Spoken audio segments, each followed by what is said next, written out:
Your eyes do not physically connect to the pineal gland.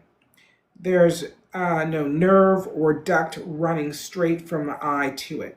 Instead, the connection is neurological and hormonal, and it runs through a relay system in the brain.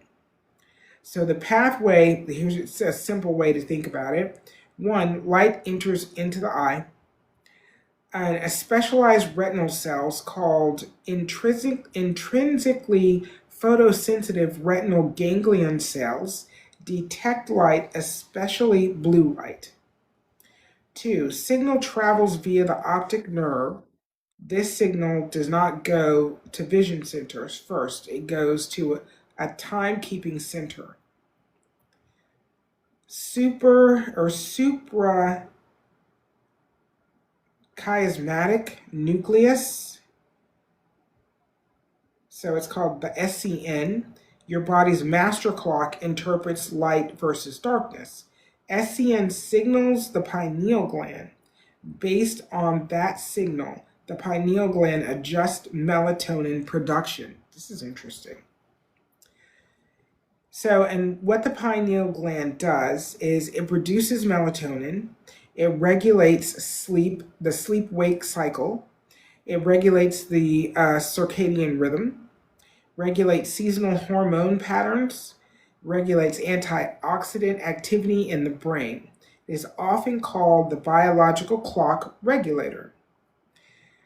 And why people say the eyes are connected to the pineal gland. One is because light hitting the eyes directly controls pineal activity. Darkness equals more melatonin. Bright blue light equals melatonin suppression. Okay. So while the connection is indirect, it is powerful and immediate. Why this matters, especially for eye health: excess artificial light at night disrupts melatonin. Poor melatonin, poor sleep, higher inflammation, oxidative stress. Oxidative stress impacts the retina, the optic nerve, the lens aging, and the macula.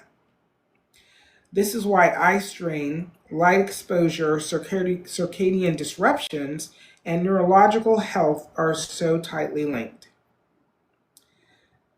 So there you have it. That's really interesting. So that's another reason to sleep with a sleep mask. It's another reason to have a mask on when it's nighttime and your eyes are not supposed to have access to light, so that your circadian rhythm can stay in sync, intact, and all of the hormones that your pineal gland tells your body to release get released in a functional, timely manner. And it doesn't cause oxidative stress in the body, which then causes a whole host of other issues that we don't immediately identify with. And I imagine when I was young, one of my first jobs out of high school, I was a data entry clerk, and I worked for a company that produced phone books. Remember phone books from back in the day? Um, and I worked from 4:30 p.m. till 3 o'clock in the morning. Mm. Why they had these hours, I don't know. But I know that job, those hours, messed up my whole entire system. Like from the time I had that job, and I had it for like a year and a half, but from the time I had that job to this very day, my body's ability to lose weight has been impacted. It's it's just something I know had an impact. It changed something in the rhythm of my body. Nope, I get it. I used to work those weird overnight graveyard shift hours, and you can't pour me and melt me back in that mess again. No, and It's the thing hard on the is, body. it is, and you learn how to work around it. And the way I worked around it, because at the time, um, I was living at home, with my mom. My father had already passed away, and I was living at home with my mom and siblings, and they have normal daylight hours, right? So you get off at 3 o'clock in the morning. Everybody else's day starts at 6:30, Right. and they can't put themselves in the position of how tired you are and how much you need to sleep. So the house does not stay quiet. And, then also I had animals at that time in my life. So I had horses and dogs and cats and stuff. And they don't know that you work till 3 o'clock in the morning. They're like, look, the sun's up. Come feed us. Right. You know, give us water, clean the stalls, do the stuff. And and that's what I did. I would sleep for like 2.5 hours and then get up, run my day until maybe 10 o'clock in the morning, crash until 2, and then go to work.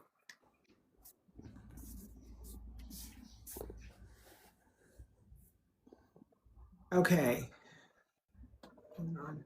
Yeah, I'm with Shima Love D talking about I think I need to start sleeping because I'm not, and it's really taking a toll on my eyes. Yeah, it will. It It will. will. Yeah, exactly. So lack of sleep is destructive for the eye system because your eyes are connected directly to your brain.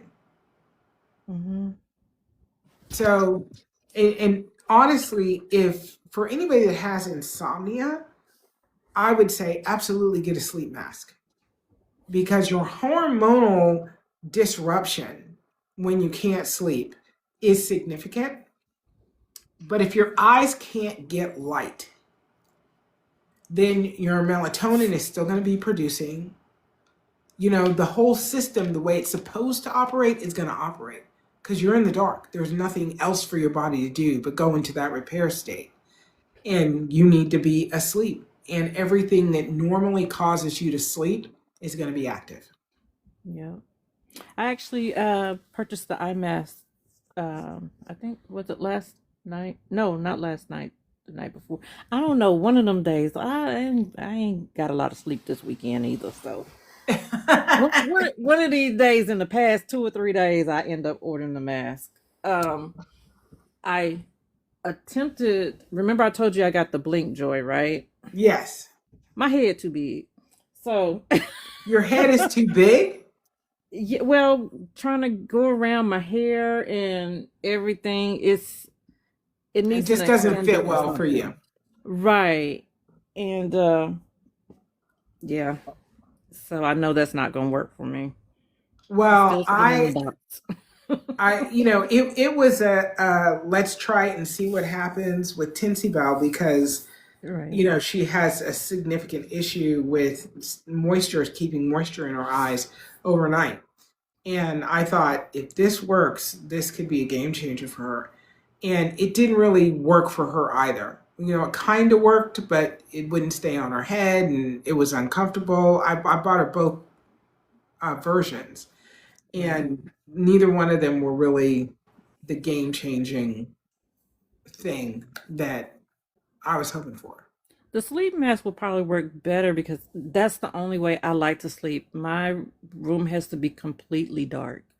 And I guess that's from working those crazy hours, but I even want to put up some blackout curtains just to make sure it is completely dark in here.